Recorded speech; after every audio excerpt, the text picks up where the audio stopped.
So you guys ever, instead of studying for the subject you are failing, go on a caffeine overdose-induced journey through the backrooms of the internet, reading up on conspiracy theories even your moon truther uncle would not believe, and start questioning everything around you? Yeah, me neither. So on a totally unrelated note, have you ever looked down at your toes and thought, wow, my feet are so cool. Why does society force me to cover them in basically a garbage bag, even though my ancestors were making their way downtown, walking fast, faces past without them just fine? No? But if you did, it would be a completely valid point, because that's exactly what was happening in what our collective grandparents called the good old days, until the British decided otherwise. But dude, you tell me, what about clothes? Our ancestors also didn't wear clothes, but you're not accusing the British of creating those. Well, clothes are something different. They are there to cover up your man-tits, and that's completely legitimate. It was actually Adam, not Eve, who covered up his breasts after eating the forbidden fruit. Even the forbidden fruit wasn't even an apple, it was a lemon, and that's why the whole banishment conversation with God even started. And it was like, that doesn't taste very good. Why did you create that, God? That tastes like shit. And God was like, you're not supposed to do that. You're not supposed to eat them by themselves. You should put them in your water or make lemonade. And Adam was like, fuck you. This is shitty fruit, and this is the last straw.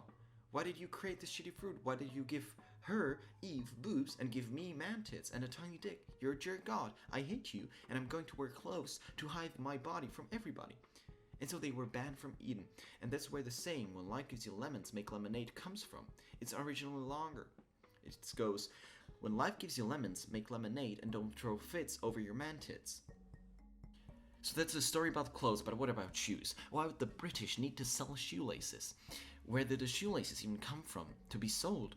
And may I present to you Linnaeus longissimus, the bootlace worm. See, it's even called the bootlace worm, like you're not fooling anyone, dear dead British scientists.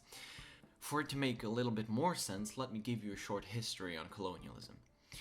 Well, once the British grasp on India started loosening, they could not just exploit them for tea anymore, they needed to trade. But suddenly, to have to pay for that much fucking tea would absolutely devastate the British economy. So they did a similar trick they did with opium in China, only way more fucked up.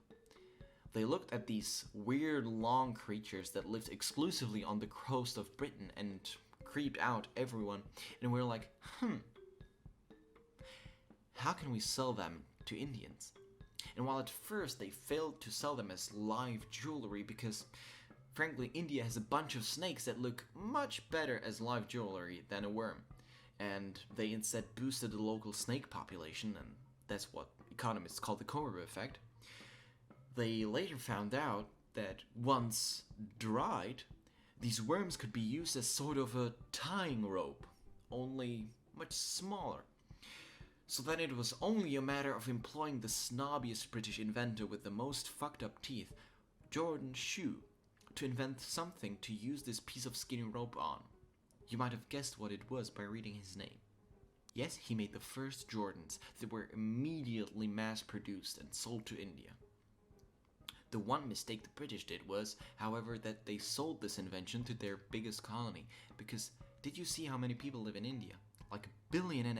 Suddenly all of India was wearing the hot new Jordans, which meant that the rest of the world, who was very shoeless, was in the minority.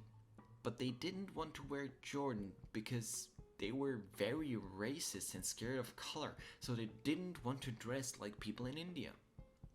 That's when Jordan Shoes' grandson, Shoe Jordan, came along and invented basically the same thing, but called them shoes, because he was such an original and special boy, and suddenly nothing could stop the spread of shoes.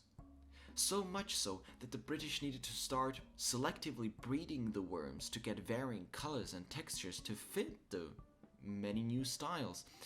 And as the population grew and demand rose, the British realized they could just outsource all of their problems. They moved manufacturing of shoes to India, where they also built factories for cheap knockoff versions of organic shoelaces created from cotton.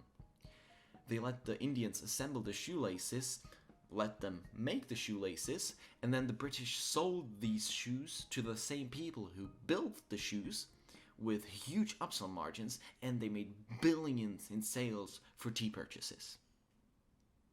Did you also know that corruption and greed was invented by the milk industry to create poor people to sell skim milk to?